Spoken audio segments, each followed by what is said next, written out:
Hi there. Thank you all. And if folks want to scoot in a little bit, there's some more room over here.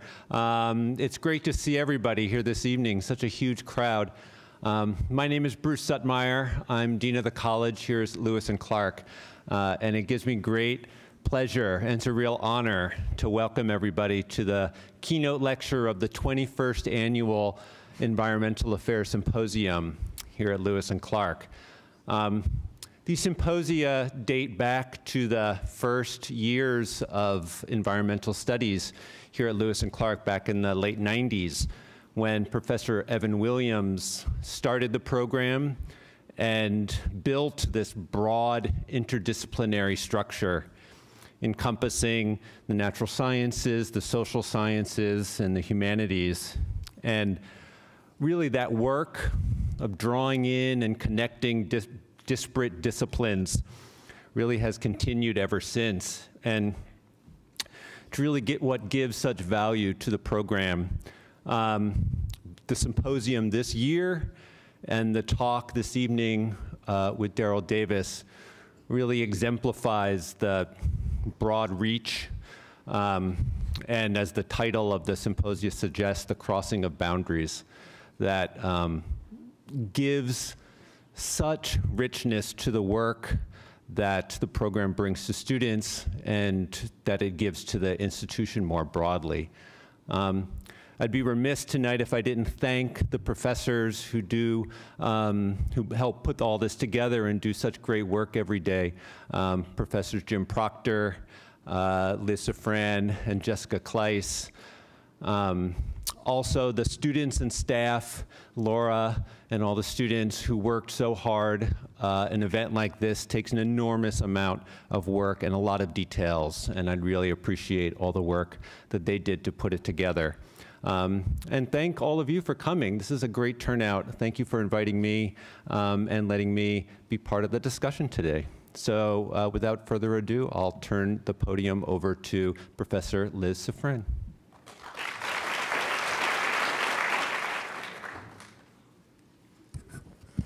Thank you, Bruce, and welcome everyone to the 21st Annual Environmental Affairs Symposium. We're so happy you're here. Yay! I am Liz Safran, one of the 3 dedicated faculty appointments in the Environmental Studies program here at Lewis and Clark. And before I introduce our guest tonight, I briefly want to mention the purpose of this symposium, which was, as Bruce mentioned, founded in 1997 by the late Evan Williams.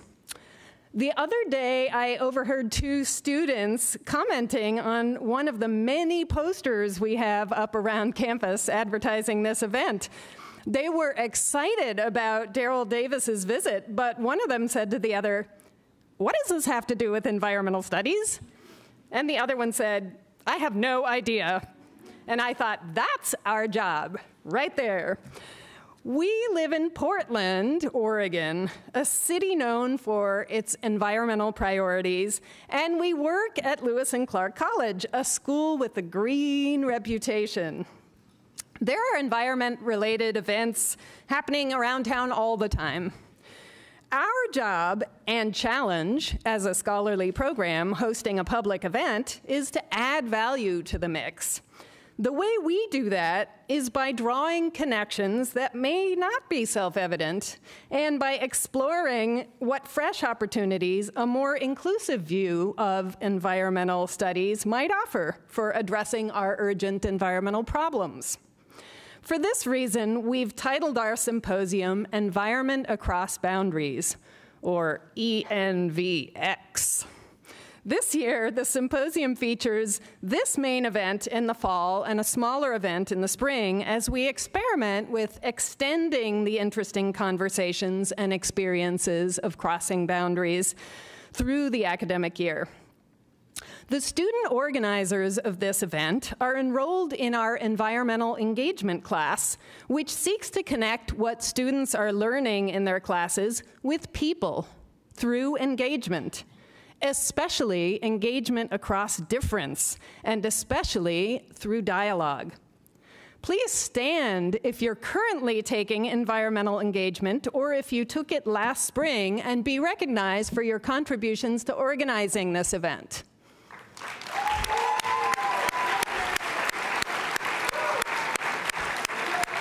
Yes. And as for organization, this event could not have come to fruition without the tireless attention to detail of our administrative specialist, Laura Munt. Please recognize her as well.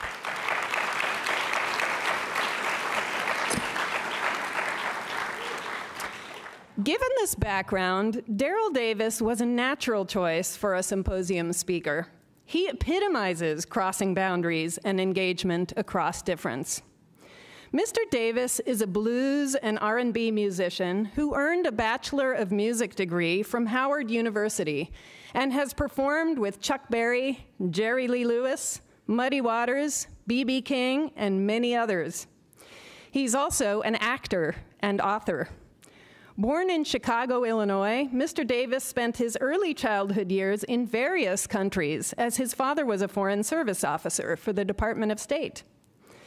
At the age of 10, back here in the US, he had a seminal experience with racism that, as an adult, set him on a decades-long exploration of race relations. Courageously challenging the most threatening differences, Mr. Davis engages in dialogue with and befriends members of the Ku Klux Klan. By his estimation, his engagement and friendships have caused over 200 KKK members to quit the organization, 40 of whom have actually given their robes and hoods to Mr. Davis. Mr. Davis has written about his experiences in his book, Clandestine Relationships, A Black Man's Odyssey in the Ku Klux Klan. He is also the subject of the documentary Accidental Courtesy, Daryl Davis, Race and America. Mr. Davis is going to share his story with us tonight, followed by a discussion with Mr. Davis about its relevance for environmental engagement, facilitated by Professor Reiko Hillier and myself. That will be followed by a question and answer period with the audience, and there will be a reception just outside council chambers immediately afterward. Finally, there is an opportunity for students to have lunch with Mr. Davis tomorrow between 12 and 1 p.m., and there are a few spots left. It is free, but registration is required. Please visit go.lclark.edu/envx. for the registration link at the bottom. And now, for some reason, this phrase must always accompany an introduction. Without further ado, please welcome Daryl Davis.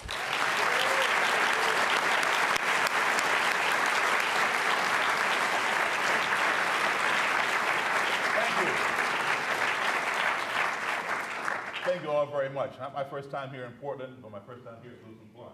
I really appreciate you all having me, and what a wonderful audience.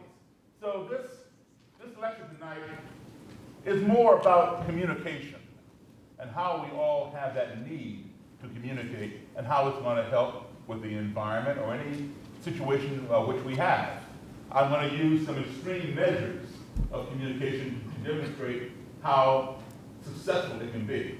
And in my demonstration, I'll use a black man, myself, and an extreme opposite, a member or members of the Ku Klux Klan. You don't get that much more opposite, do you? Okay. As Liz was saying, when I was a child, I had a racist incident at the age of 10. I was marching with the Cub Scouts, and some people threw rocks and bottles at me. And I didn't know why. My inclination was those people over there on the sidewalk didn't like the Scouts. I didn't realize that I was a target until my grandmother, my troop leader, my Cub master all came back in the line and huddled over me. I was the only black scout at this march. It was in Belmont, Massachusetts. Huddled over me and escorted me out of the danger. And I kept asking them, why? Why are they hitting me? And all they would say is, shh, move along, girl, move along, it'll be okay. So when I got home, my mom and dad, who were not at the parade, were fixing me up with Band-Aids and cleaning me up with alcohol and asking me, how did you fall down and get all scraped up? I told them I didn't fall down. I told them exactly what had happened. This is 1968. I was age 10. For the first time in my life, my parents sat me down and explained to me what racism was. Believe it or not, I had never heard the term racism. And I had always trusted my parents. I didn't have big brothers and sisters to learn things from. If I had a problem, I went to my mom and dad. I was the only child. My folks got it right the first time. So I relied on them to provide me answers or solutions to my questions, to my problems. And they always did. Or they provided me with the tools by which I could derive those answers or solutions myself. My folks had never lied to me before. But on this day, in 1968, when they told me why I was being hit with these projectiles, I literally, for the first time in my life, thought that my mom and dad were lying. My 10-year-old head could not get around the idea that someone who had never laid eyes on me, someone who had never spoken to me before, someone who knew absolutely nothing about me would want to hurt me for no other reason than this, the color of my skin. It made no sense. So I didn't believe it. Well, about a month and a half or so later, on April 4th, that same year, Martin Luther King was assassinated. And every major city in this country, nearby Boston, my hometown Chicago, Washington, D.C., Philadelphia, Detroit, Baltimore, New York, Los Angeles, Nashville, every major city in this country burned to the ground with violence, destruction, all in the name of this thing called racism. And it was then that I realized my parents had told me the truth. But I didn't know why people had an issue with the color of someone's skin on either side. And I formed a question in my mind. How can you hate me when you don't even know me? And for the next 50 years, I'm 60 now, I've been looking for the answer to that question. So, I graduated from Howard University, as you said, with my degree in music. I started playing immediately. And at one point, I was playing in a country band. I just joined the band, country music had made a comeback. And we were playing in a bar called the Silver Dollar Lounge, a town called Frederick, Maryland.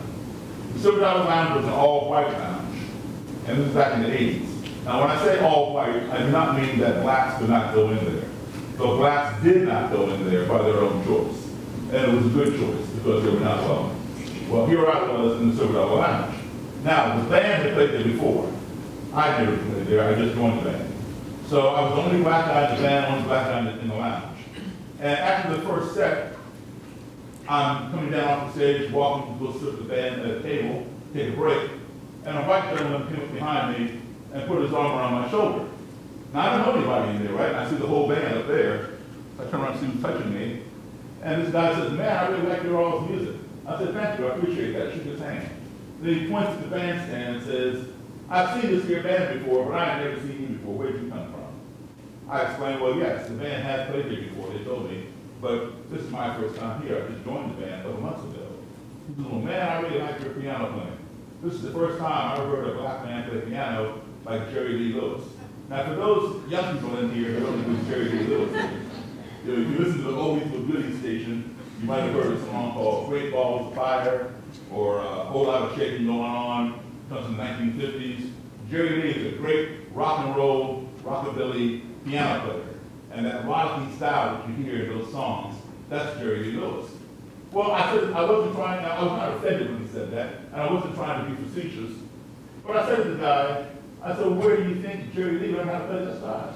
And he said, what are you talking about? I said, well, Jerry Lee learned it from the same place I did. From black, blues, and boogie-woogie piano players. That's where rockabilly and rock and roll came from. Oh, no. Jerry Lee invented that. I never heard no black man play like that except for you. So I'm thinking, this guy really does not know his history. I said, look, man, I know Jerry Lee Lewis. He's a good friend of mine. He told me himself before we learned how to play. Well, the guy did not buy that I named Jerry Lee. He didn't buy that Jerry Lee learned to think black people. But he was fascinated with me, and he wanted to buy me a drink. Now, I don't drink, but I went back to his table, and I had a cranberry juice. Came the waitress. He took his glass, and he clinks my glass and cheers me. And then he says, this is the first time I ever sat down and had a drink with a black man. Now, this guy was like 18, 20 years older than me. Well, first thing I'm thinking is, this guy is really having a night at first. So I'm trying to understand, how is it that I had sat down with literally thousands of white people or anybody else and had a meal, a beverage, a conversation. How is this guy had never sat down with a black guy before? And innocently, I asked her, I said, why? She didn't answer me at first. We looked at the tabletop. I asked him again, why? He had a friend sitting next to him. Chris said, tell him. I said, well, tell me. I'm trying to what is the secret? And he looks at me, just as plain as day, and he says, I'm a member of the Ku Klux Klan. Well, now I burst out laughing. Now I did not believe him. And I know a lot about the Klan. And I know that Klan members just don't come up and throw their arms around black people and want to praise their piano playing and want to hang out with them and buy them a drink. It doesn't work that way. So I think, this guy's jerking me around. And I'm laughing at him. He goes inside his pocket, pulls out his wallet, and hands me this Klan membership card. I look at this thing, whoa. I recognize the Ku Klux Klan insignia, which is a red circle with a white cross and a red blood drop in the center. And it's for real. So I stop laughing, right? I give it back to him. And we talked about the Klan and some other things. So I'm going to skip ahead. It dawned on me a while later, not that same night, but a lot later. There is my perfect opportunity to get the answer to my question that had been plaguing me since the age of 10. How can you hate me when you don't even know me? Who better to ask than someone who would join an organization that has had over 100-year history of hating people who don't look like them and who do not believe as they believe. I need to get back in contact with that Klansman and have him fix me up with the Grand Dragon. Grand Dragon means state leader. Okay? Anybody prefixes the word grand means they're on the state level. Dragon being the top person in the state, like we would call a governor. An imperial wizard means the national leader, what we would call a president. Anybody imperial is on the national level. Okay, so the Grand Dragon from Maryland, where I live. And I figure I want to interview this guy, sit him down face to face, and say, how can you hate me when you don't even know me? I'm willing to listen, just talk to me. And then I'm going to travel around the country and ask other Grand Dragons and Imperial Wizards and other members and officers in the Klan, Klansmen and Klanswomen, to fill me in, give me this information. I'm not trying to convert anybody. I just want to know. And see, once I know what the problem is, then I can figure out a solution to address it. And I'll write a book on it. Because no book had been written on the Ku Klux Klan by a black author prior to mine. They're all written by white authors. There have been 2 books written by black authors that dealt with the Klan, but each one talked about how he escaped a lynching. One in the 1930s, one in the 1940s, but not from the perspective of sitting down face to face with the prospective lynchers. And that's what I wanted to do. So I got a hold of that Klansman. I said, listen, I want you to fix me up with the Grand Dragon from the state of Maryland. I said, you know Roger Kelly? I knew what his name was. His name was Roger Kelly, the Grand Dragon. He goes, yeah, I know Roger, Roger's my Grand Dragon. I said, well, yeah, I want you to fix me up with Mr. Kelly. I want to interview him. He said, Daryl, I can't do that. We both would be in trouble if you were to take a black man to this planet here. And I said, well, look, why don't you give me Mr. Kelly's address, and I'll go meet him myself. He didn't want to do that either. Maybe he could get some big trouble. I had twisted his arm, not literally, figuratively.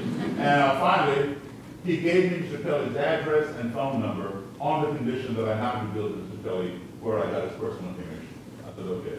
He warned me. He said, Daryl, do not fool with Roger Kelly. Roger Kelly will kill you. Well, I had to fool with Roger Kelly, so I don't know why he would kill me. I said, all right. So I had my secretary, a white lady, and I only mentioned her color, not that it matters to me, but it's part of my story. I'm the one who had Roger Kelly's phone number. I could have called him myself, but I didn't want him to pick up in my voice that I'm black, that I'm with. And then my whole project would have ended wherever that started. But I knew if my secretary, Mary, called him, he would know by her voice that she's white. And he would not automatically assume that this white woman is working for a black man, especially a black man who's writing a book on the Ku Klux Klan, because they did not exist. So that was the first.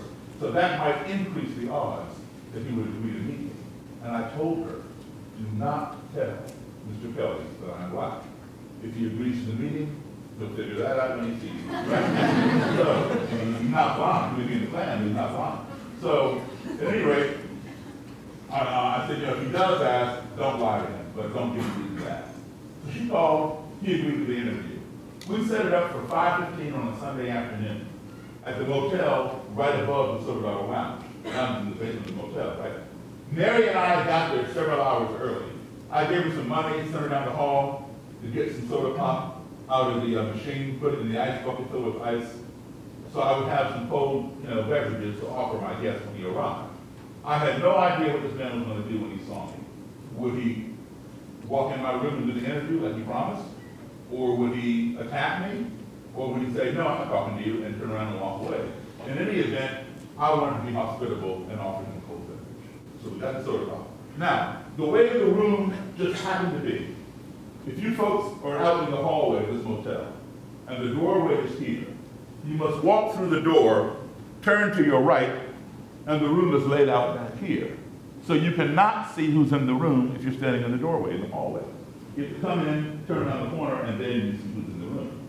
I took the lamp table, took the lamp off, put the table over here in the most obscure corner of the room. And I put a chair on one side for Mr. Kelly, a chair on this side for me. And I had a bag beside my chair. In my bag, I had a copy of the Bible, because the Ku Klux Klan claims to be a Christian organization, and they claim that the Bible preaches racial separation. So I want to be able to pull up my Bible and say, here, Mr. Kelly, show me chapter and verse where it says blacks and whites must be separate. Also have a cassette player. You know what that is? All right, so I put the cassette player in the middle of the table, had some blank cassettes in my bag. I'm ready. 5:15, right on time. Mary hops up, runs around the corner. I'm seated back there where you can't see me. You come in my room. She goes around the corner, opens the door. In walks what is known as the Grand Nighthawk. That means, Nighthawk means bodyguard. A Grand Nighthawk obviously would be bodyguard of the Grand Dragon. In walks the Grand Nighthawk. He's wearing military camouflage. Right here he has the KKK insignia, the red circle, white cross, blood drop. The initials KKK right here. Embroidered on the barrette was Knights of the Ku Klux Klan. Right here he had a semi-automatic handgun. He comes around the corner. Mr. Kelly is walking directly behind him in a dark blue suit and tie. The Nighthawk turned the corner and saw me and just froze.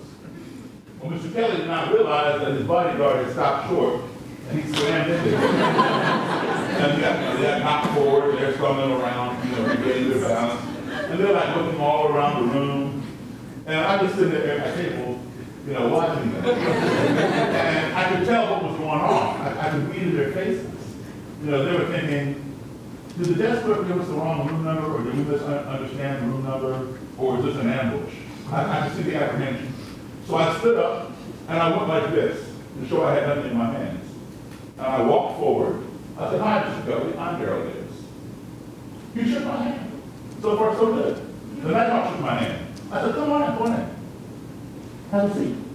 Mr. Kelly sat down. So far, so good, right? The Nighthawk stood at attention to his right.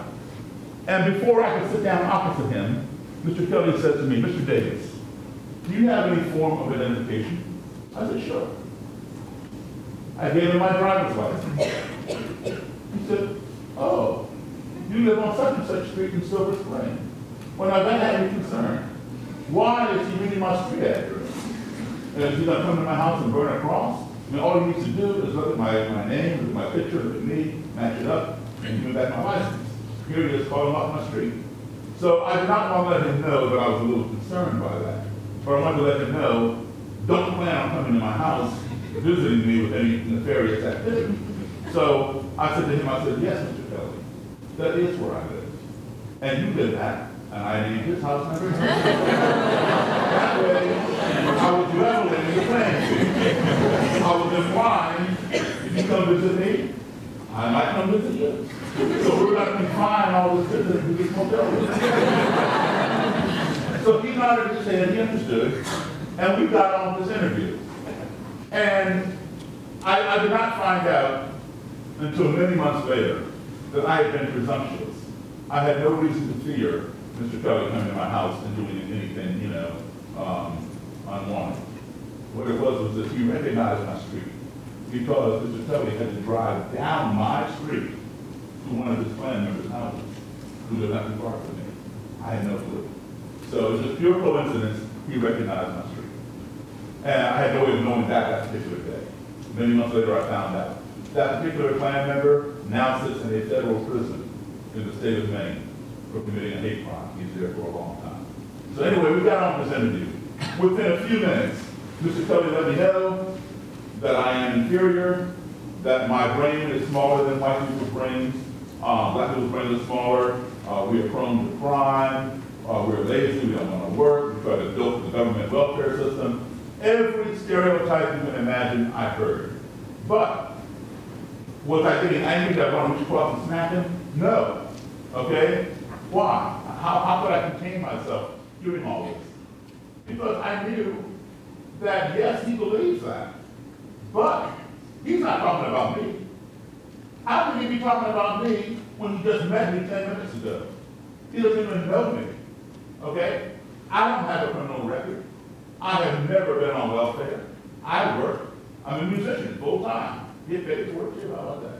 So, he's not talking about me, and I have more education than him and his whole clan put together. So why do I feel the need to be angry? Now, are there people that fit this stereotype? Absolutely. But for every black person you find that fits that, we can also find a white person or somebody else of another ethnicity or what have you. So that's how I contain myself of getting angry. I know he's not talking about me because he can't, because he doesn't know me.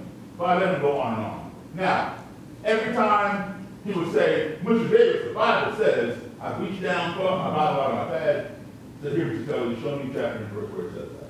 Or if my cassette ran out of tape, I reach down and get a fresh tape. Every time I reach like this, the 95 would reach like this. And after a while, he realized there was no threat in the bag, and he relaxed. I understood what he was doing, but he doesn't know me. He doesn't know what's in that bag. So his job is to protect his boss. I understood that. So he relaxed after a while. I went in and out of the bag. He didn't move. A little over an hour into this interview, there was a very short, bizarre noise, kind of like, and we all jumped. And I flew out of my chair, right across the table, like this. I hit the table. And what was going on was this. The noise happened so fast, I could not discern what it was. And it came out of nowhere. But I knew that Mr. Kelly had made this noise. How did I know that? Because I didn't make it. So if I didn't make it, he had to make it. And because I could not discern what it was, I perceived it to be an ominous or threatening noise. Now you gotta understand the situation, right? I'm a black guy. I'm in the room with the head of the Klan for the state of Maryland. So already it's tense. And then I'm told by somebody else that this guy would kill me if I fooled with him. So I got all this going on in my head. And what I had done was, because I perceived it to be a threatening noise, I couldn't figure it out, I feared for my life. I went into what we call survival mode. And when you fear for your life, that's what people do. And when you go into survival mode, you will do one of four things. Some people, they pass out and faint because the fear is so great. They can't process it, and they just faint. I don't do that. Another thing people will do is they'll tense up and start shaking, like this. And you can be kicking them or hitting them, and they will not even be deflecting the blows. You ever seen anybody get into a fight and they ball into a little ball and they don't move? That's like that, okay? That is called paralysis by fear. The fear is so great, it causes the muscles to constrict and contract. And they become immobilized and they cannot move. I do not do that either. The third thing people will do is to run away. And that is your best option if it's available to you. And that is what I would have done had that been available. What you want to do is, as quickly as you can, put as much distance between yourself and the source of your fear. Separate yourself from it as quickly as you can. Get as far away from it as you can. I would have done that had that been available. But there is no outrunning a bullet in a motel room. Now, I was not armed. My secretary was not armed. The only person that I knew for sure who was armed was the Nighthawk, as you can see his gun right here. I did not know if Mr. Kelly had a weapon up under his suit jacket or not. And so the fourth option, which I was going to do, is called a preemptive strike. Get them before they get you. I was ready to dive across that table, grab the Nighthawk, grab Mr. Kelly, and slam them down to the ground and take away the Nighthawk's gun. All right? I was on my way. And now, I don't know if Mr. Kelly had a gun or not. All I knew was I didn't have one, my secretary didn't have one, the Nighthawk has one, and Mr. Kelly just happens to be there to beat one down too. So when I hit the table, I'm this far from Mr. Kelly, and I'm looking right into his eyes. And I did not say a word, but my eyes were speaking loud and clear. In fact, my eyes were shouting so loud, you could hear my eyes. My eyes were saying to him, what did you just do? His eyes had fixated on mine. He didn't say a word either. But I could read his eyes like telepathy. His eyes were saying to me, what did you just do? And then I talked like this, and then both of us like, what did either one of y'all do? Well, Mary, she's over here sitting on top of the dresser to my left, because there were no more chairs. She realized what had happened. And she began explaining it when it happened again. And we all began laughing. What had happened was, the ice in the ice bucket had begun melting, and the cans of soda pop fell down the ice. That was the noise, okay? But this was a teaching moment. I won't say it was a learning moment. It was a teaching moment. And the lesson taught is this: all because some foreign, underscore, circle, highlight the word foreign, entity of which we were ignorant, that being the bucket of ice and cans of soda, entered into our little comfort zone via the noise that it made, we became fearful of each other. The lesson taught is this: ignorance breeds fear. If you don't keep that fear in check, it will escalate and breed hatred. Because we hate those things that frighten us. If you do not keep that hatred in check, it will escalate and breed destruction. We want to destroy those things that we hate. Why? Because they frighten us. But guess what? They may have been harmless and we were just ignorant. So we saw the whole chain almost unravel to completion. Completion would have been the last component, had the Nighthawk drawn his gun and destroyed somebody, namely me or my secretary trying to do his job to protect himself and his boss. Or had I pounced across the table and hurt one of them doing my job, which is to protect me and my secretary. So fortunately, it stopped short of that. However, you all watched the news last year. On August 12th of 2017, you saw that whole chain unraveled to completion. 2 hours from where I live now, in a place called Charlottesville, Virginia, where a lot of white supremacists had gathered, and where there was a lot of ignorance, a lot of fear, a lot of hatred. And what did it culminate in? It culminated in destruction. When a white supremacist got inside his car and tried to kill as many protesters as he could, he ran it through the crowd. He injured 20 and ended up murdering one girl with his car, a girl named Heather Hyde. Ignorance breeds fear, fear breeds hatred, hatred breeds destruction. So anyway, we'll talk a little more about Charlottesville in a moment. We got on this conversation. You know, they kept making the noise, we kept laughing and carrying on. And at the end, I thanked Mr. Kelly for his time, and I went on to interview many, many other Klan people. There were those who did not want to talk to me. There were those who would talk to me. There were those who wanted to fight me. So I got all the above. So I'm going to tell you about Mr. Kelly tonight. So I would invite Mr. Kelly down to my house. I would invite him to my gigs. He would come. He'd bring his Nighthawk. When he came to my house, sometimes the Nighthawk would sit on the couch next to him and pull out his gun when he got bored and twirl it on his finger like this while Mr. Kelly and I talked. I would invite over some of my other white friends, my black friends, my Jewish friends, just to engage him in conversation with someone other than me. And he would eat dinner with me or lunch with me in my dining room. Now understand, I'm inferior, right? But yet he's in my inferior house, eating at my inferior dining room table, eating my inferior food, right? This went on for a couple of years.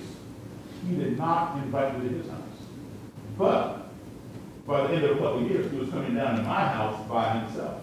He trusted me that much that he didn't bring the Nighthawk. After a couple of years, he got promoted from Grand Dragon, state leader, to Imperial Wizard, national leader. He began inviting me to his house. And I'd go to his house, I would see his Klan den, we'd have his Klan meetings, I'd take pictures, take more notes from my book, and then he began inviting me to Klan rallies. I'd go to these Klan rallies, there'd be these Klansmen and Klanswomen in their robes and hoods in a big circle around a wooden cross. The wooden cross has been wrapped in burlap. The burlap has been soaked in what they call Klan cologne, which is actually diesel fuel, kerosene. And they have these torches. They move around clockwise around this cross. And either the Grand Dragon or Imperial Wizard will say, "Klansmen, halt." They all stop. And he'll say, "For my God." And they'll all repeat, "For my God," and bow. "For my race, for my race, for my country, for my country, for my clan, for my clan, white power, white power." Klansmen approach the cross. They all close in. Now they're at the base of the cross. Klansmen light the cross. They throw their torches down, and whoosh, this thing just shoots up a flame. And they all admire it for a while. I take some pictures, take some notes, they give a few speeches, and then the rally is over. Well, CNN knew who I was through music. They knew who Roger Kelly was through the Klan. And they got wind of this. And they thought, yeah, this may be an interesting story. So they wanted to know, they called me and wanted to know if they could do a story. I said, sure. So they said, when's the next time you went to a Klan rally? I said, I'll call you. Well, opportunity came. I called CNN. And they said, okay. I said, your rally's on Saturday, whatever the date was that summer. They said, okay, are you performing anywhere Friday night? I said, yeah. So they came to my gig Friday night. They filmed, me playing music with my band to show what I normally do. And then Saturday morning, they came to my house, followed me 2 hours up the road to this Klan rally. And they said, do you think Roger Kelly will even talk to us? I said, yeah. I thought I'll do better than that. When the rally is over, I'll get Roger Kelly, the Imperial Wizard, to come back to my house. And you can interview the head of the Ku Klux Klan, the Imperial Wizard, inside a black man's house. They're like, oh, okay. So they filmed the whole rally. When it was over, I spoke to Mr. Kelly, told him what was up. He said, yeah, he'd come back. He drove 2 hours out of his way, by himself, no night off, all the way down to my house in Silver Spring, Maryland, and sat in my basement and interviewed with CNN. And this clip was shown on CNN and on HLN every hour for 24 hours all over the world. I'm going to show it to you right now, and I want you to pay particular attention to what Mr. Kelly said. He said that even though he and I would do different things together, it did not change his views on the Klan, because his views on the Klan had been cemented in his mind for years. Then he goes on to say how he believes in separation of the races, because he finds that to be in the best interest of all races. But listen to what he says about respect. And then listen to what the two CNN news guest anchor people have to say in their commentary. It did not change his views on the Klan, because his views on the Klan had been what? Cemented in his mind for years. Then he went on to say how he believes in separation of the races, because he finds that to be in the best interest of all races. But what did he say about respect? Y'all hear the Imperial Wizard said that he respected me? What's that all about?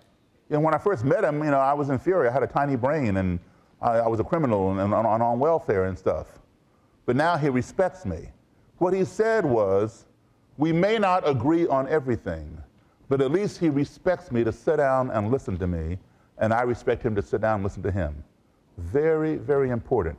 If you don't take anything else home with you tonight, take that home with you, all right? Apply it to your strategies about the environment or whatever. You know, you're gonna have one perspective. Somebody else is gonna have another perspective. It doesn't have to be about race.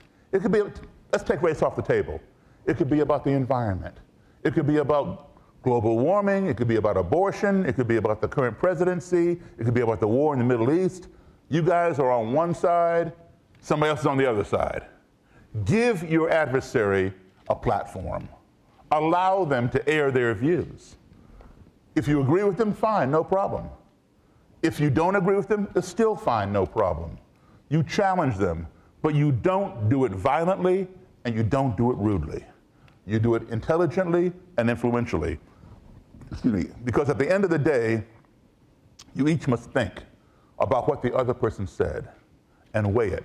If somebody says something to you that creates a little spark and you think it goes against what you have believed from day one to however old you may be, you think, you know, she does have a point there. You might begin leaning in that direction and vice versa, all right? So this is how we communicate. I see too much here in our country of people talking about each other or talking at each other or talking past each other. I prefer to sit down and talk with each other. Understand something. I'm not a racist. I'm not a separatist. I'm not a supremacist. I'm not a nationalist, any of those things, all right? I did not agree with what Roger Kelly had to say during the time that I was interviewing him and things like that. I did not agree with what he had to say. However, I agreed with his right to say it. You understand the difference? That's the respect. We may not agree on everything, but at least he respects me to sit down and listen to me, and I respect him to sit down and listen to him. Those were his words. Okay? Another teaching moment. The learning came when all these conversations that we would have, even after my book came out, I still call him and say, hey man, what are you doing? Let's go out and have dinner. We'd go out and have dinner, all right, and talk. Sometimes about the Klan. Sometimes we wouldn't even talk about the Klan, talk about the latest James Bond movie or whatever that we both had seen and compare notes. That caused that cement in his mind to get cracks in it because he began struggling with what I was telling him, matching it up with what he believed. It didn't sit right. And he began wondering. And over time, those cracks cracked the cement and it began crumbling. And then just some years ago, Roger Kelly quit the Ku Klux Klan because today he no longer believes in what he said in that video, okay? No, he no longer believes in what he told me when he first met me. So when he quit the Klan, Roger Kelly gave me his robe and hood. This is the robe of the Imperial Wizard. This is the same one that you saw him wearing in the video clip. This is the emblem that all Klan members use, called a Mayoke or a blood drop emblem. And of course, this is what's called the hood or the helmet, either name. This is the hood or helmet. This is the mask. Members who want anonymity, they don't want you to know who they are. They wear this mask and peep at you through these eyelets, so they see you, you don't see them. If they don't care that their identity is revealed, the mask is attached by 3 snaps or Velcro. Just detach the mask and the face is exposed under the hood. And you saw both types in that video, okay? This is a result of conversation. This ideology is, you're not born with it. It comes through conversation of people telling you what to believe or how to believe. So if you learn it through conversation, you can also unlearn it through conversation.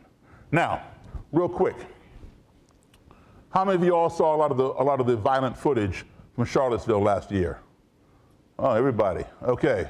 I'm going to show you a clip right now. Now, when Roger Kelly quit the Ku Klux Klan, he didn't hand it down to somebody else. He disbanded it, okay, his group. Over 200 members left the Klan. Now, that does not mean that there are no more racists in Maryland. There are plenty of racists in Maryland. I see them all the time, okay? But there's no more organized racism. So It went like this for about 10 or 11 years. And then another guy decides he's going to revive the Klan in Maryland, and he becomes the Imperial Wizard, and he's down in Charlottesville. Now, I know everybody down there in Charlottesville. I know the people who organized that Unite the Right. All the organizers, the speakers, the Imperial Wizards, the white supremacists down there. I know them all. I go down to Charlottesville every 3 weeks or so and have conversations with some of them. Now, I'm going to show you a quick clip here, and you're going to see some people coming down a flight of stairs from this park where this Confederate statue is. And these guys coming down the stairs are Klan members. They're not in robe and hood. They're just in their regular clothes at this rally. You're going to see a black guy with a flamethrower. It's an improvised flamethrower. We had an aerosol can. He lights a match or whatever, and he's aiming this flame at these Klan members coming down the stairs. This Imperial Wizard with a bandana, blue jean thing on, comes around. You're going to see him, and he turns around and sees the guy with the flamethrower pointing at the Klansman, and he yells at him, pulls out his gun, and aims it at him, and yells at him, and then he fires the gun into the ground beside the guy with the flamethrower. You'll notice the police do absolutely nothing. They're just standing there like this, watching the whole thing go down, did not move. And that's why the chief of police there got fired. What did I do? I reached out to that guy.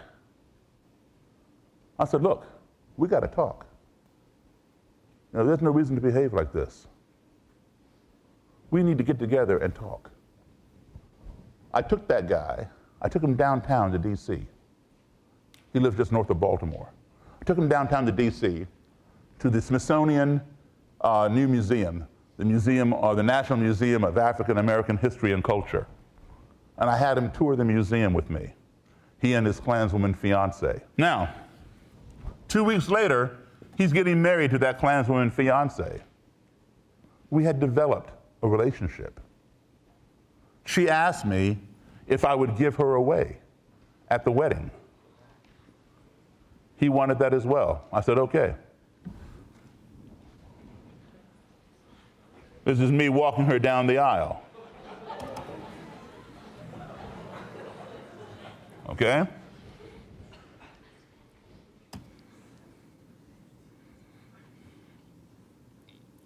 And after they were married, there we are. This is how I communicate. Talking. All right? You don't have to agree with everybody, but at least be willing to talk with people. With, keyword, not at or about or past them. Talk with them. All right? That's how we communicate, whether you're talking about the environment or anything else. Because this country, our society, our environment will become one of two things. It'll become what we let it become, or it will become what we make it. Choice is yours. You all are leaders, so you want it to become what you make it. It bothers me as an American that we call ourselves the greatest country on the face of this earth. I have some issues with that. Even though I am patriotic, I love my country. Maybe technologically we are the greatest. We put a man on the moon. We invented that technology, Americans. We could talk to him all the way from Earth to the moon via satellite radio phone. We invented that technology. Everybody in here has a cell phone, everybody in here has email. Hit a few words, hit a few numbers, hit send. You're talking to anybody on the face of this planet. We invented that technology. How come we as Americans can talk as far away as the moon or anywhere on the face of this earth, but yet we have difficulty talking with the person who lives right next door because they have a different opinion, a different color, or they go to a different religious institution or different ethnicity? It seems to me that before we can call ourselves the greatest, our ideology needs to catch up to our technology. And we get them both up there, then we can truly brag about how great we are. The two CNN anchor people implied that I was strange. Well, if being strange causes people to give up stuff like this, we all need to be strange, right? before I sit down here and do the panel, I'll play one quick song for you. I don't remember what song I was playing back then when the Klansmen approached me and wanted to talk about Jerry Lee Lewis, but I do remember the style. And this is a style of music that became rock and roll, boogie woogie. I played piano for Chuck Berry, the man who invented rock and roll, for 32 years. Without Chuck, you wouldn't have Elvis Presley. You wouldn't have the Beatles, the Rolling Stones, Led Zeppelin, Elton John. Anybody who plays rock, it all goes back to Chuck Berry. And this is the kind of music I would play behind him when he would play Johnny B. Good or Roll Over Beethoven and things like that. Rock and roll, boogie woogie. And this is what attracted the Klansman, because he hears Jerry Lee Lewis play that style.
Thank you.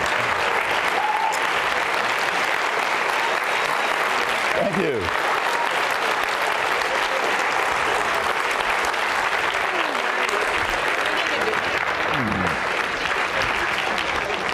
Thank you. Hello, my goodness, thank you so much. There is so much to talk about and tap your feet to, sir. Thank you for that extraordinary talk. We were all at the edge of our seats. We only have time for a couple of questions because I think we wanted to open it up to the larger group. My name is Reiko Hillier, and I teach in the history department. You mentioned respect, and I wanted to ask you about ideological purity and what some might consider the dangers of engaging with the enemy. There are many people in the environmental community and the anti-racist community that think that engaging across absolute difference, or what they see as absolute difference, legitimizes points of view that they consider unconscionable and weakens their ideologically correct position. So what would you say to people who express that view? And I guess relatedly, are there ethical or ideological moral costs to what you do? Well, you know, I think that ignorance is bliss. I guess you don't need the mic, but. Okay. Sorry about that. I guess, you know, ignorance is bliss. And, you know, how are you going to resolve anything unless you know what the other person's point of view is? And if you avoid it or try to shut them down, all it does is just fester. Look, we live in space-age times. Why are we still thinking with Stone Age minds? This is the 21st century, okay? 21st century. Why is that Klan robe still here? in the 21st century? Why do people still wear that? Why do they still think the way they think? Because we have ignored them for so long. We don't engage with them. It's our job as leaders to lead by example, to talk to people who may not be aware of some of the answers because they don't know. Right? You're not emboldening them or enabling them to have their platform. You're educating them. So that's why I say engage. I want to. Same problem? Hello? Here. Oh, thank you. I'd like to follow up on that. You know, I think that this idea that the problem is ignorance is kind of something that we gravitate toward. And you know, you made a very compelling case that ignorance breeds fear, and fear breeds violence, right? Hatred, and hatred can breed destruction.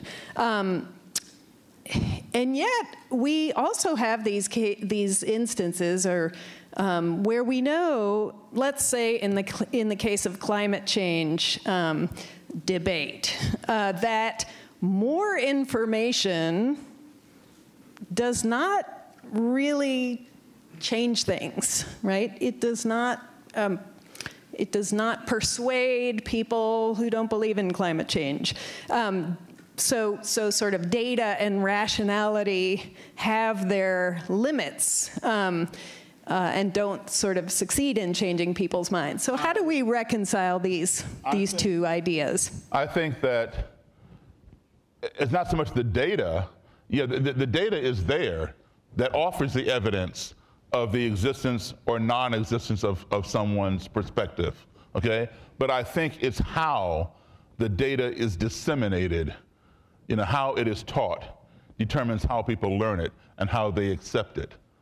So I think, you know, we need to find more ways to teach that data. You know, maybe we're teaching it over somebody's head. Maybe we need to I don't want to say dumb it down, but find another way to engage with them to present that data. Like a very quick example, I was riding in a car, my car, I was driving, and I had a Klansman sitting next to me in my car. He was an exalted Cyclops, a lower officer. And he mentioned black on black crime. And I'd heard this before. And he told me his data that all black people, and I'd heard this before, all black people have a gene within us that makes us violent. And I said, what are you talking about? Even though I'd heard this before. He says, well, who's doing all the drive-bys and carjackings in Southeast? He was referring to Southeast Washington, D.C., which is a predominantly black area, very high crime ridden. There's some white people who live there, but predominantly black, a lot of crime. I said, okay, it's black people, but that's what lives there. I said, who's doing all the crime in Bangor, Maine? White people, because that's what lives there. I said, you know, you're not considering the data, you know, the demographics. He says, oh, no, you know, you all have this gene. I said, look, man, I'm as black as anybody you've ever seen. I said, I have never done a drive-by. I've never done a carjacking. How do you explain that? He did not hesitate 1 second. He answered me like that. He said, your gene is latent. It hasn't come out yet. How do you, it almost came out then, but how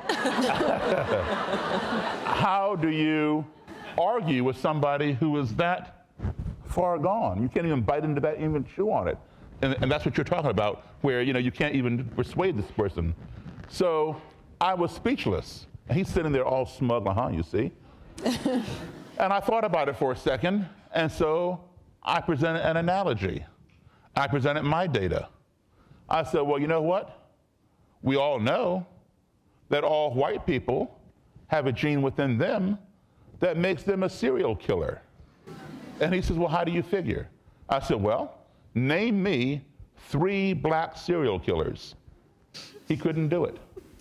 I said, here, I'm going to give you one. I named one for him. I said, just name me 2. He couldn't do it. I said, Charles Manson, Jeffrey Dahmer, Henry Lee Lucas, John Wayne Gacy, Ted Bundy, David Berkowitz, son of Sam, Albert DeSalvo, the Boston Strangler, on and on. I said, son, you are a serial killer. He said, Daryl, I've never killed anybody. I said, your gene is latent, hasn't come out yet. He said, well, that's stupid. I said, well, duh. Yeah, it is stupid. But it's no more stupid for me to say what I said about you than what you said about me. He got very quiet. He didn't talk for a second, and then he changed the subject. But you could tell his wheels were rolling. About 5 months later, this guy quit the Ku Klux Klan based on that conversation, and his robe was the first robe I ever got. So sometimes it's not the data, but it's how we disseminate it. And so we have to keep trying that. Because, listen, there are going to be people who don't graduate, okay? But that does not tell you that you got to stop teaching. So we got to continue engaging people. I'll consider it. So do you think it was the personalization of that exchange that was effective in that case? I think that was a contributing factor, sure. And people are not stamped out of standard cookie cutters. They come from all different walks of life. Some people learn differently than others. Some are more visual, some are more oral. Some are more vicarious. They got to see by example. Can I follow up on that? I do think that there is something to be said clearly for this affective, longer-term personal connection that you build that creates a context and even a lightheartedness that makes your method so effective, not to mention your incredibly quick mind. But for those of us who may not have the time to spend cultivating these relationships and really building trust, or people who are in the moment of the video you showed horribly fearful for their lives, what would you suggest to get to that place with less time and less hysteria? Because it seems very zen to me. Ignoring it is not the answer, folks. Whether it's the environment, whether it's racism, and racism is part of the environment. When I think of the environment, I think of environmental problems, whether they're ecological, whether they're emotional, whether they're cultural, et cetera. It's all part of the environment. And in order to have a healthy environment, you have to have healthy inhabitants of the environment, okay? When you start getting people healthy, then you'll see a change in your environment. And in terms of what Reiko said about, some people don't have the patience, let me tell you something. When you were children, in elementary school, I know it happened to me when I was in elementary school. People would bully, and you might wear glasses and they call you Four Eyes or Freckle Face or whatever names kids would use back in a little elementary school, and it would hurt your feelings, and you'd go crying at home to your mom. And what'd your mom say? She said, "Look, just ignore him. All he wants is a reaction. Don't give him the reaction. He'll go away and leave you alone." Next day you go to school, and little Johnny comes up to you in the cafeteria, starts calling you names, and you follow your mom's advice, ignore him. Sure enough, it works. He goes away and leaves you alone. Or if you have a headache or a bellyache, a stomach ache, you can ignore it. And in a few hours, it will go away. It'll go away on its own. However, if you go to the doctor, and what's your name? Isabel? If Isabel goes to the doctor here, and the doctor says, "Isabel, I hate to tell you this, but you are in the beginning stages of lung cancer." Oh, yeah, all right. Isabel cannot just say, "I will ignore it and it'll go away." No, it doesn't work that way.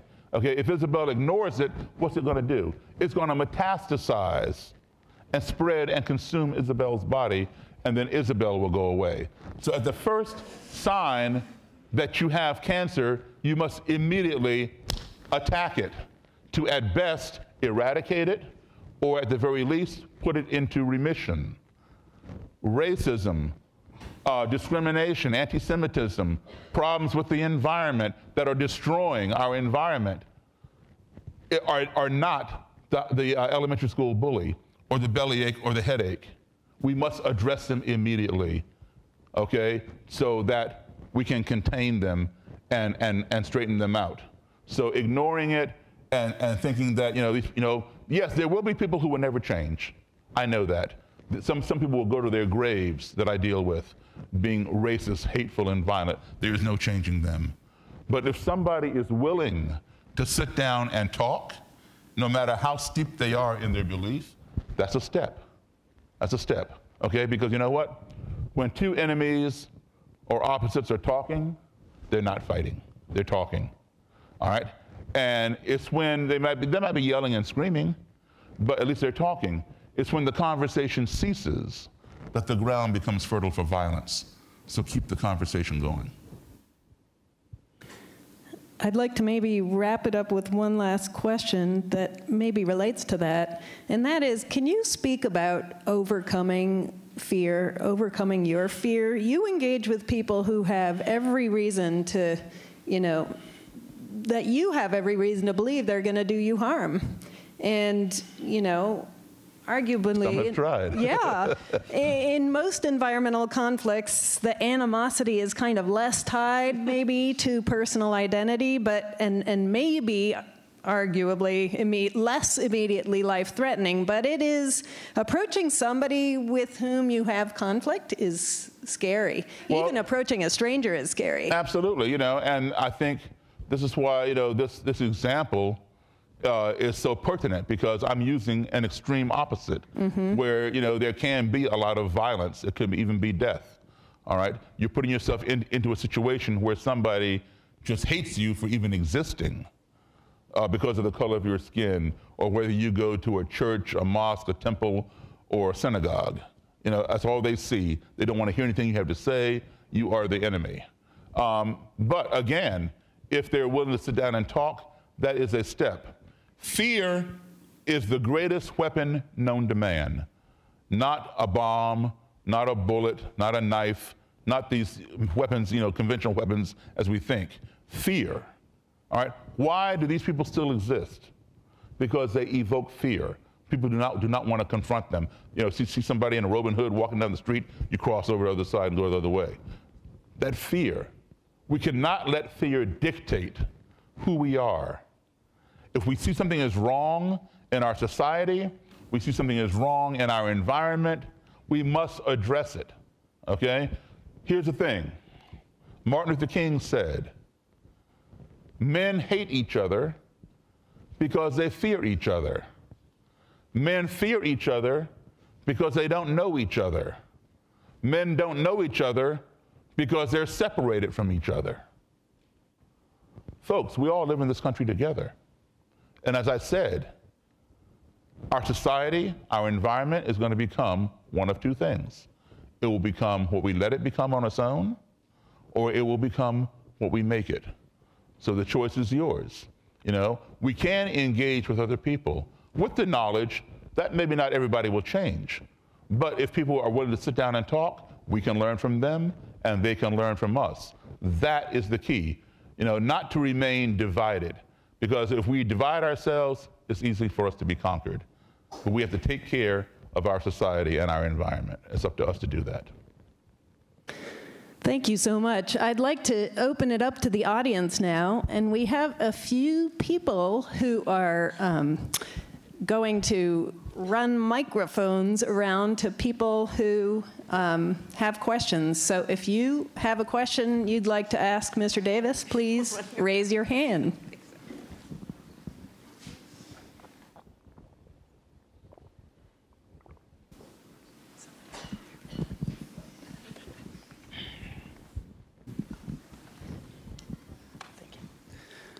Hello, Mr. Davis. Hi, how are you? I'm good. How are you? Good, thank you. Thank you so much for the talk today and for doing this. It has been really enlightening. I have a question, sort of a follow-up to the first one that you answered about deplatforming. I guess, how do you confront speakers or groups that are coming with the expressed intention of inciting violence, like those in Charlottesville or like groups in Portland? You know how I would handle that? A lot differently than it was handled in Charlottesville, and that's a whole different topic. But what I would do, first of all, we have, in this country, we have the right to hate. We do not have the right to hurt. So that's where the line is drawn, okay? If they are coming for the express purpose of inciting violence, and we know that, as they were in Charlottesville, okay? I know that for a fact because they told me so, all right? The media told you they were coming there to protest the removal of Confederate statues. That was not true, all right? But what I would do in situations like that, you're always gonna have counter-protesters. Before giving people like that, or anybody, a permit when you know there is a potential for confrontation, you know, whether it's pro-choice or abortion people or whatever kind of people, I would have the leaders of the ones who applied for their permits come to the table together, talk with each other in the presence of a mediator, okay, in a room, whoever's giving them the permit, and said, look, these are the guidelines. You know, we're granting each of you permits, but at the first sign of violence, we're going to revoke that permit. You all are welcome to come here and say whatever you want to say, express any belief you want to have, but it's up to you to control your people. At the first sign of violence, we're shutting down your rally. And maybe even have them put up a bond. That's how you handle that. Not just let people come together and then stand by with their arms folded while people are shooting guns and fighting one another and driving cars through crowds. Thank you. You're welcome.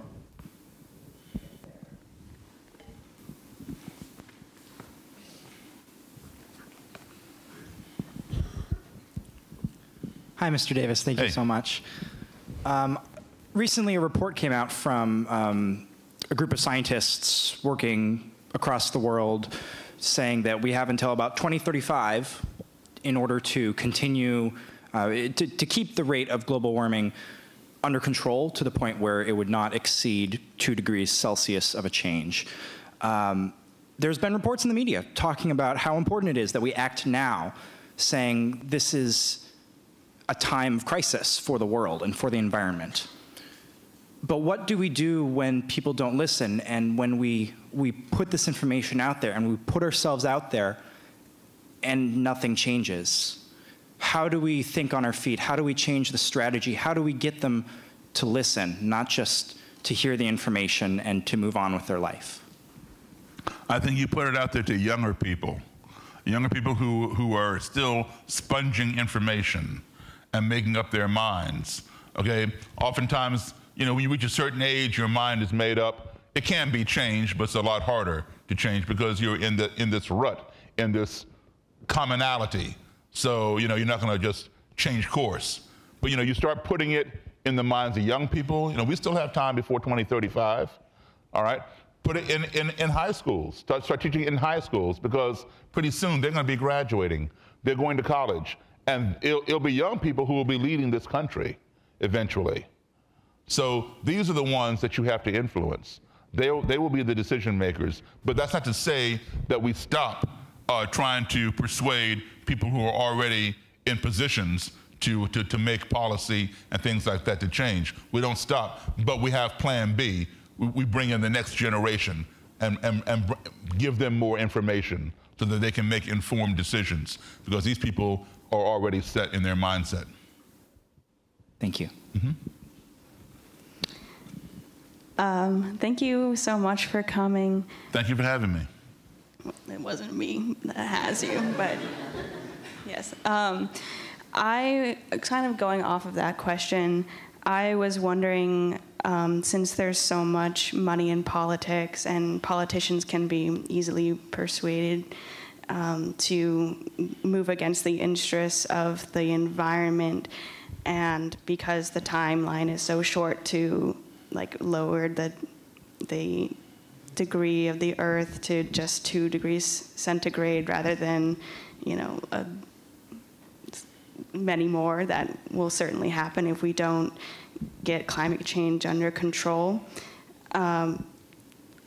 If, for example, by 2035 there have been no changes, would you what would you think of something like direct action? Like we had the pipe turners really recently who went in. The what? The pipe turners, I think they're the valve turners. I can't remember what they're called, but they turned a valve in Minnesota, and they were recently acquitted for anything, and they stopped tar sands from coming in from Canada to the United States, and they didn't cause any damage, but they still stopped, and it could be considered an act of violence, I guess. But if you have that sort of violence, well, you know, there's no one solution, that fits all. I think all of these need to be employed, not just legislative, but also appealing to people's emotions and their ignorance, their own knowledge, educating them. There's a key. I mean, there's a cure for ignorance, and that's education. And so it's like, say, the bus boycott in 1955 with Rosa Parks. The day that we were allowed to sit anywhere on the bus did not change the attitudes of the other bus riders, but it compelled their behavior. Because if they did not allow us to sit, now they were being arrested, whereby before we were the ones getting arrested if we did not give up our seat, all right, or move to the back of the bus or whatever. So yes, legislatively works, but it's always better if you can get people to come around to that attitude, on their own, and you do that by education. But there's no one way. All these different methods have to be employed at one time. One of the analogies I'll give is how people deal with racism. I've been chastised many times by many different people because of what I do. There are people who agree with me, people who strongly disagree with me, sitting down, talking with neo-Nazis and Klan people, et cetera. They think I'm wasting my time, I should be doing it another way or whatever. There is no one way to address it. And the example that I give is this. If a husband and wife are having some major fight next door, and you're aware of this, and pots and pans are flying or whatever, you call the cops. Usually it's 2 police officers who show up, and they knock on the front door. And they go in, one cop takes the wife to that room, other cop takes the husband to that room, they each get the story, they come back and compare notes, and if one doesn't calm down, he or she is going to jail. If they both don't calm down, they both are getting locked up. Or if they both calm down, they say, okay, now you all keep the peace, don't make us come back, or we're gonna lock you up. And then they leave and everything's cool. However, if the situation is, and we hear too much of that these days, some guy loses his job, loses his mind, he comes home, takes his wife and kids hostage, he's holding them at gunpoint or whatever, threatening to kill them, then chances are he'll kill himself afterwards. You're aware of this, you call the police. This time, it's not those 2 cops who come and knock on the door. All right, another portion of the police come. They're called the SWAT team. And the SWAT team comes, they're at your front door, they're at your back door, they're on the side of your house peeping in your window. They might even drop down from a helicopter on top of your roof, all right? And the 2 cops in uniform, they're there, but they're back a little further, maybe with a bullhorn, telling you to, please put down your weapon, come out, with your hands up or whatever. And then there's another part of the police department who's calling the husband on the phone, trying to talk him down. Say, hey, we can get you some help. Everything's gonna be okay. Just let your wife and kids go. Blah blah blah. That's the hostage negotiator, right? So you have all these different facets that are all addressing the same problem, and that is a concerted effort. Whoever can get the person. The main goal is to free the hostages, so no harm comes to them. If the hostage negotiator can talk the person out, great. If the cop in uniform can talk him out in the bullhorn, fine. If the SWAT team, the sharpshooter, has this guy in his bullseye, and he can shoot that gun without injuring anybody else, that guy is gone. So whatever it takes to free those hostages is what's going to happen. And that's what you have to do in that kind of situation. Have a concerted effort. Don't be looking for one solution that fits all. Hey. Hello. Hi. Here. Thanks. So based off of both of those questions, how do you see this method of one-on-one conversation being addressed at a larger and faster scale, thinking about 2035, and because it seems like from what you have told us about the members of the KKK that have dropped out, that took several years. So how do you see change over a large span? Yeah. Unfortunately, nobody changes overnight. Unless, apocalypse happens and then all of a sudden you wake up. So, oh man, I wish I'd done that 20 years ago or something. It takes time. But the key is, you know what? Don't waste time. Start now. Start now, okay? And I'll give you, you mentioned the year 2035, all right? I'll give you another analogy.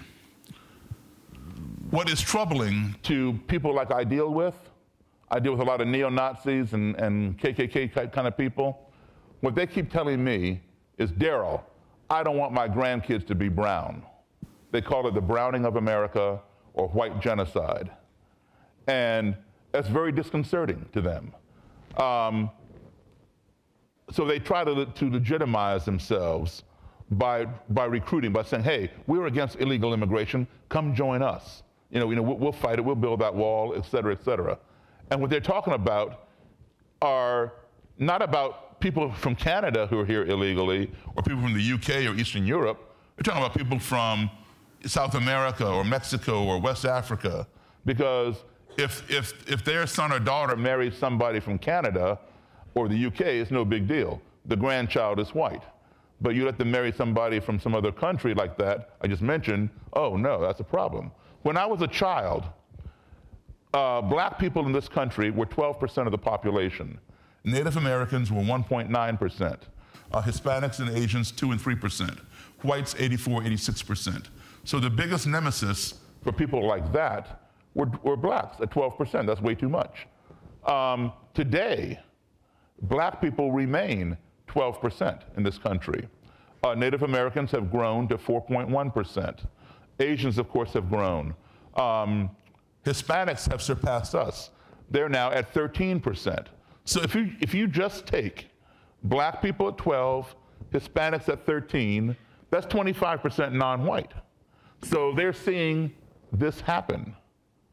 And while they tell a lot of lies, one thing they do tell that is accurate is that by 2042, this country will be 50-50, white and non-white. And then shortly thereafter, it's going to flip. For the first time in history, this country will be a white minority. And that is very, very disconcerting to people like that. So while many more embrace that diversity, there is a percentage that does not want it. And when you sat on the throne of power for hundreds of years, and you see your throne legs being whittled down, and now you're being lowered down to the inferior people, that level, that's very disconcerting. So these groups are stepping it up, saying, hey, come and join us, we're going to take our country back, et cetera. Well, when you go and join these groups and they don't do anything, then what happens is something else is created. That's called the lone wolf. And they go and join these groups in hopes that the landscape will go back to what they're used to, where you look out the door and this neighbor looks like them, that neighbor looks like them, the neighbor across the street looks like them. Today they open the door, nobody looks like them. All right? So they go and join these groups in hopes that they will restore, take our country back, okay? Make America great again. All right? When that doesn't happen, they say, well, you know what? If they can't do it, I'll do it myself. And that's when they walk into a black church, boom, boom, boom, boom, boom, or walk into the Sikh temple in Oak Creek, Wisconsin, boom, boom, boom, boom, or the Jewish Center in Kansas City, start shooting people. Those are called lone wolves. I won't say it's easy, but it is easier to infiltrate an organization than it is to infiltrate a lone wolf. You cannot infiltrate a lone wolf. It's only one person. All right? So, yes, you must start now, because 2042 is right around the corner. 2035 is right around the corner. So now you have some tools by which you can use and employ to communicate with people. First thing to do is this: stop forming all these groups that believe the same thing you do.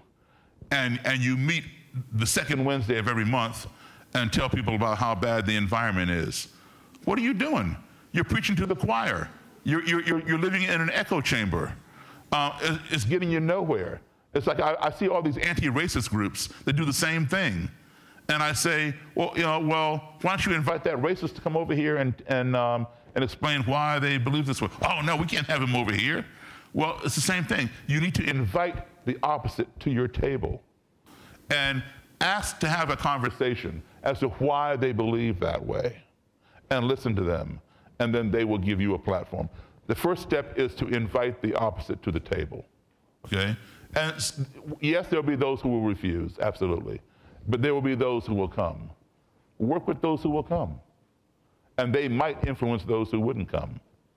But sitting there preaching to the choir, living in an echo chamber is not the answer.